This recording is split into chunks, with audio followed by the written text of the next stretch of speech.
Prečo ste sa rozhodli kandidovať za poslanca? Už niekoľko desaťročí žijem v tomto meste a mám záujem, aby toto mesto napredovalo, najmä čo sa týka ďalších budúcich generácií. Myslím si, že v práci poslanca môžem využiť svoje dlhoročné skúsenosti právnika.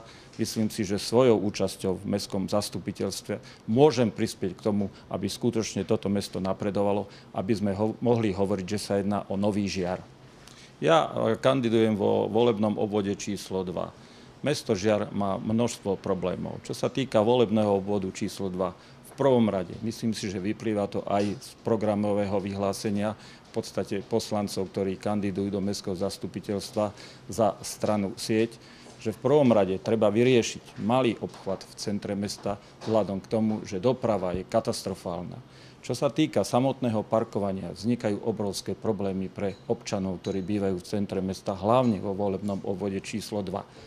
V každom prípade po určitých jednaniach so zastupiteľstvami, mestskými zastupiteľstvami a hlavne bytovými spoločenstvami je potrebné vyriešiť otázku parkovania.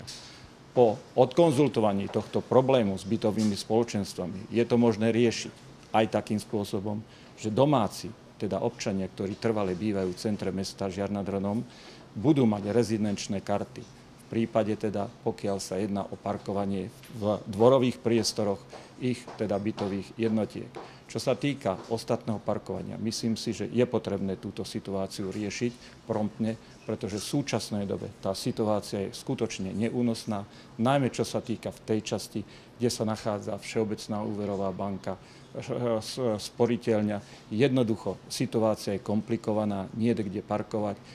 Občania sa často sťažujú na túto situáciu. Myslím si, že toto je základom, aby bolo riešené otázka dopravy v centre mesta Žiar nad Hronom.